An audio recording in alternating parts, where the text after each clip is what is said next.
Feels creative with Désiré, the Brand Maverick. Before we get into it, I just wanted to thank you for following me into this tilted rabbit hole where we learn about the entrepreneur journey and all the magnificent and terrifying things that come with it. If you're an entrepreneur and you want to increase your brand exposure, network internationally, and gain insights, then follow the breadcrumbs in the show notes to my site where you can find everything you need to start your business, grow your brand, and accelerate your income today. I even have a live show every Monday that you can attend. It's free brand awareness and exposure, and you get to meet some really cool people on the show. It's such incredible value, and you don't have to pay a penny for it. Now it's time. Let's jump straight into the rabbit hole. Thank you so much, Michael, for coming on the Entrepreneur Spotlight today. It is incredible to have you here. Just for those tuning in, do you want to give them your name of your company, and tell them a little bit about what you do? Okay, well, thank you very much for letting me be here. It's very exciting, and it's a prompt start to the new year. I'm Michael Don Smith. I've been a speaking and presentation coach for, I can honestly say, for over 40 years. So it's been a while. My business, what is my business now? I don't know, because I'm sort of semi-retired. I work with African heritage community, with people who have new ideas or they're struggling with their business, want to get it off the ground. That's what I like to do. I call it strategic facilitation, but I've been told that's not a very good name. But it's really about showing people how being strategic and how they implement their business ideas is so important. And it's often overlooked. People get an idea, they fall in love with the stuff they're doing, it's by stuff and it's brilliant. And they don't think of the packaging, the things that you're very good at in terms of marketing and aligning and brand awareness. So again, at a strategic level, so I don't really get my hands involved anymore, but I like to work with young 16 to 30-year-olds and say, guess what? The world is changing, but the human being hasn't changed. So let's look at some of the kind of J. Abraham and Frank Kern's high-level consultants and strategic, the intangibles that we can bring to apply on your business, on your idea. And you may be able to get a lot further, a lot farther than you thought possible, just using one brain and one viewpoint. So let's spread things out. So that's what I spend most of my time doing now, is working with young entrepreneurs with fantastic ideas and actually showing them how they can use the new technology, the new stuff, with the old thinking and do some fantastic stuff. That's what I'm really into. Strategic facilitation. I just like it. I think you're probably a strategic mastermind consultant. I would probably even put it there as, like something like that, because you really, really hit the nail on the head there, though, that we as humans have not changed. Human behavior has not really changed. I mean, the way that we interact and the way that we engage has, but humans on a primal biological level haven't. And marketing is really, especially branding specifically, is really about hitting all of those very primitive things that sit inside of each and every one of us. Because if you can connect with a person on their most baseline level, then you're good to go. You're golden if you can hit that. And if you hit that just right. And it really is a matter of kind of, getting your brand to that point and making sure that, it's hitting the right people at the right time in the right ways. And you are 100% right. People do get stuck in. I am very guilty of it myself. I talk about this all the time because I am a working professional. This is my arena. So you'd expect that, like, my brand is supposed to be the absolute top of the tier. Do you know what? Recently I had a really bad hiccup and I made a mess of my own branding because I was so busy and so excited doing the work and getting all of this stuff out there. And just, I'm so obsessed with what I do and delivering that my own brand didn't get that kind of love and attention. And you know what? It happens. It happens because I'm obsessed with what I do for other people. And I love helping other people because that's much more engaging. But it's also the most impossible job is to be able to brand yourself, because you're not objective. You're not seeing it from the outside looking in. You're in it. So it's like trying to see your whole periphery when you've got blinkers on. It's never going to happen. You were saying, being Yeah, deep it is. in it, rolling your sleeves up. Yeah, and that's what I love doing. I love being the person in the dirt. I just absolutely love that. It gets me so fired up. I love watching the progression of other entrepreneurs and consultants, because that's the richness in what I do. But it happens where, you're so in it, you don't think about anything else, and you're like, right, I just want to do this one thing. And when we pivoted from being a marketing agency to a brand consultancy, which is they work within the same arena, but they're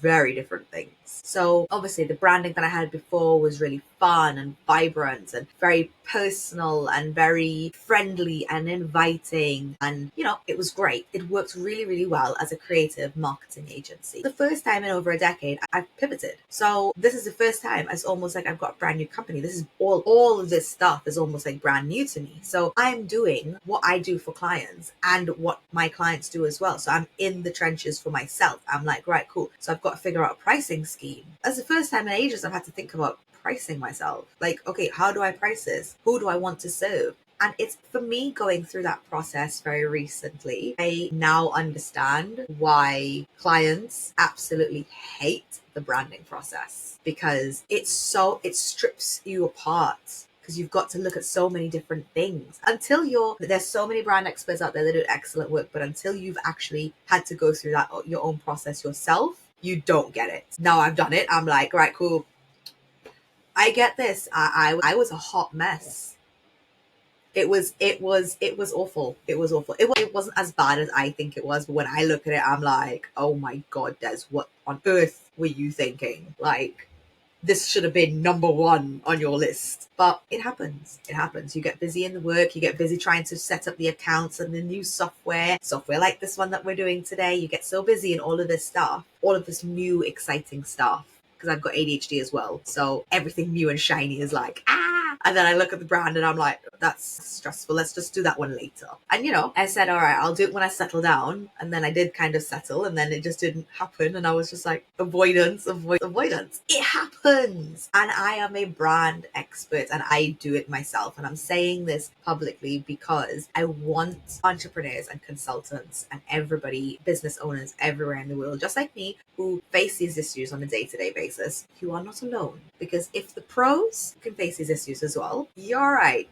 You're doing okay. Like, don't worry about it. But yes, get an expert in and sort yourself out, because trying to do it yourself as a brand expert is hard enough. So I can't imagine me not having the background knowledge, and the expertise, now then having to try to figure out how to do this. Like, I don't know what that's like. I'll never know what that's like because I already have the knowledge in me, but that must be daunting. Because I thought it was daunting and I have the knowledge. So if I take the knowledge out, that's scary. That can be terrifying. It ought to be terrifying, but what you don't know can hurt you, but what you do know will kill you. So it's not what you don't know, because what you don't know, you just drive along, but it's what you do know. They say, it's not what you don't know, it's what you know that ain't so. It's the things that you know that aren't true either any longer or they're not going to be true. It's the invisible stuff, the intangibles, the unknown, the unexpected, surprises. In the UK, the Cub Scouts have a motto, expect the unexpected. And that's a pretty tricky thing to do. No, But it's I've the unexpected is out there. got one actually. It's just being comfortable with discomfort, and it's like I live in a state of discomfort, and I like that. If I'm comfortable, it means that I've stopped progressing. It means that I've stopped doing the hard things. So I learned from a young age to be comfortable with discomfort, with knowing that, if I'm failing at something, it means that I'm doing something. If I'm not failing at something, or I'm not excelling in something, or I'm not progressing, it means I'm stagnant. And that's a dangerous place for me to be. I know there's some people who thrive in consistency, but I don't think entrepreneurs are that archetype. I think that we are the people who thrive in discomfort, or at least we should be the people that thrive in discomfort. There's someone who I met a few years ago, David Goggins. He talks about friction. What I'm trying to say is that when you're in the friction is neither good nor bad. It just means you're going through something. You then interpret it. So if you think about ultramarathon runners, any elite athlete, endurance athlete, they're under friction all the time. But it's not necessarily negative. They've actually trained themselves so they get the dopamine release under friction. So that's where Yes. you get your 10 hours. It takes a long time to do it, but actually when you're under stress, when you're releasing certain chemicals, you can train yourself to get positive response to what would otherwise be a Yes. negative experience. And this is what we Absolutely. call being in flow. So that's where I think the strategic viewpoint lets you look at things in a detached or experienced viewpoint. And then you can say, well, have you thought about this? Do you realize that this was done in the past, and where they had a massive failure, they turned it around because they did this? And that can save you so much time and so much effort. But what's happening is, which you so eloquently noted earlier, the human chemicals, biology. Let me ask you a question. What do you mean by primitive? Do you see that as a positive or a negative term, primitive? Positive. In that sense, So, I'm a science nerd, so I do believe that there's a couple of phrases for it. Because some people call it the monkey brain, which is the one that just kind of runs around like chaos. That's like my ADHD. So pretty much my ADHD is monkey brain. But then you've got the lizard brain, and your lizard brain is literally it's your baseline. And it's the thing that basically tells you to wake up when the sun's coming up, which I don't possess because I apparently exist in a different time zone no matter what time zone I'm in. I'm a night owl, so I do the 10 a.m. to 2 a.m. loop, so I'm on the completely wrong zone all the time. We're all searching for a tribe all the time. We are wired as social beings. So if you can find a way to create a brand that then brings around a community, then that sells, and that is a lot more successful than anything else. Look at Apple. Apple is incredibly expensive, but look, when Apple is releasing a new iPhone, as we have seen, how many people used to camp outside waiting for the brand new iPhone? They still do it today. Like, I don't understand the need to camp outside, but look at the cult culture around Apple products. It's the same in gaming. If you look at the gaming at certain games, they created a whole culture, a whole subculture around it. When you look at the brands that have created a culture around their brand, high-end fashion does it. Balenciaga is known for that. They create a cult around their brand. And I say cult not in the ooh witchy kind of thing. I mean cult as in like literally the cult following that follows. Think back to musicians back in the 80s and 90s when they literally had people that would fly across the world. Back then it was a lot more prevalent where you would find screaming groupies everywhere you go. And it's that kind of community because people will bond over it. How many people are believers, as they call them, people who follow Justin Bieber? There's a whole community around Taylor Swift, for instance. She's got branding down to a T. That girl's born with marketing in her veins. She might be a musician, but she is really, really good at being able to connect one-on-one with fans. And the reason why I bring the whole music stuff into it and all of that is because it does show on a very, very large scale how a brand can impact an entire, like, millions of people in one hit. We see it with Coca-Cola. Every year that same Coca-Cola ad comes on. And you can probably even hear the jingling in your head when you think about the Coca-Cola ad, the one with the Santa truck, that one, or polar bears, for instance. And that's the power of branding a community. So when I think about primitive, accessing those primitive characteristics that we have, that's what I'm talking about. I'm talking about tapping into our need for storytelling, our need for community, our need for culture. We've always had that. We have a constant yearning to find our tribe. That's what I'm talking about, that primitive requirement for social interaction, because even the most unsocial people, or people who need the least amount of social interaction, still need social interaction to some degree. So that's what I talk about, tapping into that. And if you can pull on those emotional heartstrings and you can connect with somebody on that level, you've got them. You've got a loyal customer for life if you can connect on that level. Does any of that make sense? I know I just like rambled on for like ages. Okay, a couple of things came to mind as you were speaking. Rambling. Yeah, marketing isn't magic. So if you have a poor product and brilliant marketing, I don't know if you're familiar with the crossing the chasm or the marketing curve, early adopter, late adopter, early and then mainstream. You can spend a lot of money and you can get a lot of early adopters. So that's why we have the pump and dump effect in Bitcoin, because they can get Yep. money, they can drive it, they can market it. But there comes a point when people say, well, hold on, I've got this stuff, but it doesn't do what it says on the tin. And eventually they don't cross the chasm. So they have a product, but it never makes it to mainstream, that Yeah. long-term growth. So marketing will get you to the chasm, but it won't get you across the chasm. But if you No, get you across you've the got to have a chasm good balance without of both. Everybody had a Fitbit at one point, and then literally Apple Watches came out, and it was like bye bye Fitbit, because obviously it integrated with their ecosystem immediately. And it wasn't that the Apple Watch was a better product, not necessarily, because it had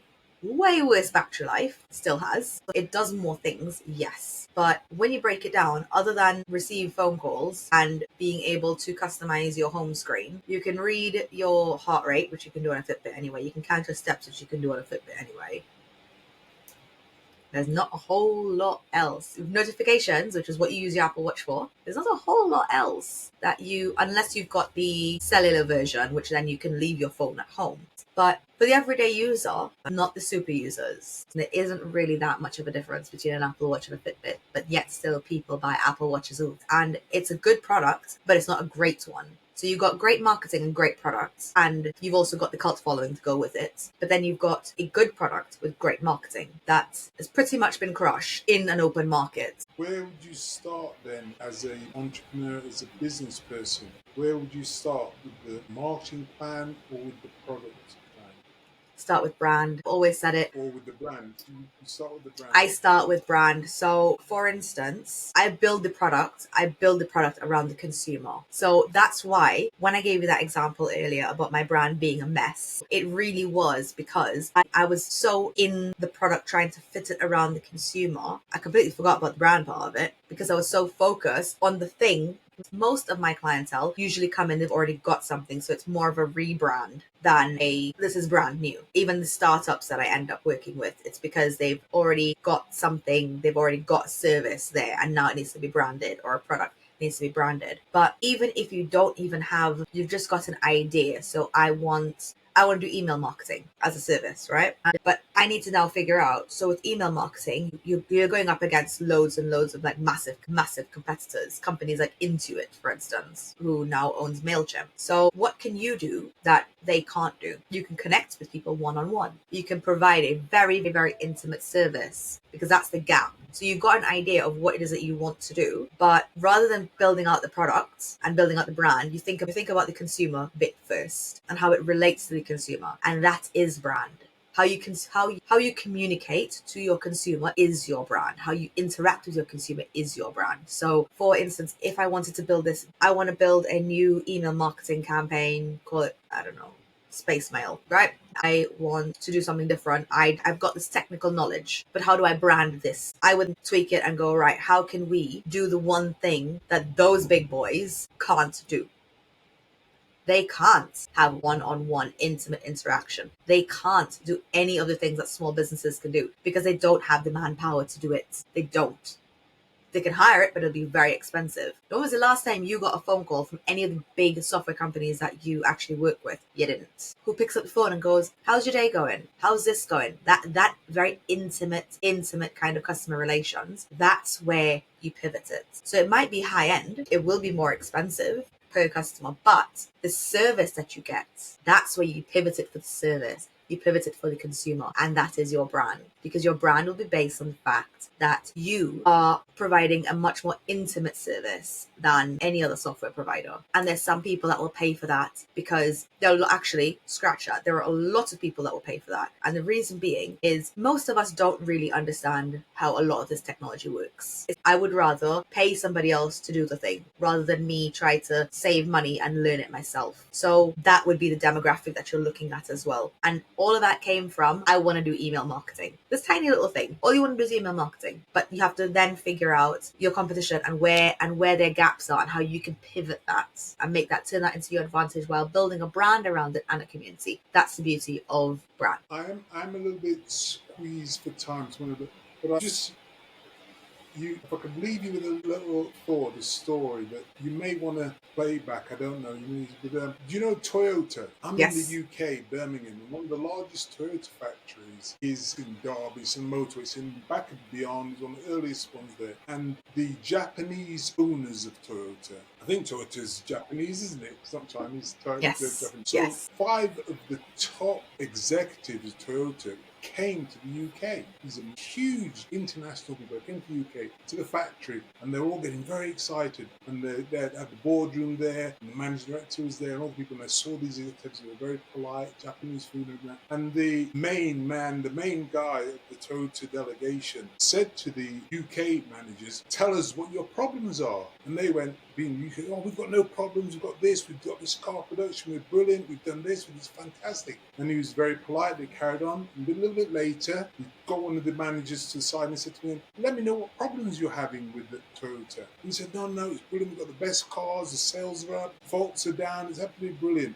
And they were it was the end of the day, ready to leave, and the manager came to the senior guy and said, once again, he said, you've had 5 of the best management gurus, not in Toyota, but in the world, here with you. And we want to know what your problems were so we could help you to resolve them and make things better. Because you didn't have any problems, we couldn't help you in any way. So we really apologize for wasting your time, not again taking advantage of it. I think that's one of the things I do with people. I would say what we need to look at is what's not working for you. Because if you focus on what's working, what's going nicely, what you can achieve and can improve, you don't take advantage of this old wisdom. Now, one thing you said was that demographics. So what I was trying to say before when we talked about Apple and which came first, chicken and the egg, you didn't actually ask me what I might have thought it was, where do you start? Well, one of the greatest marketers was Steve Jobs, and he proved it several times. You mentioned Apple.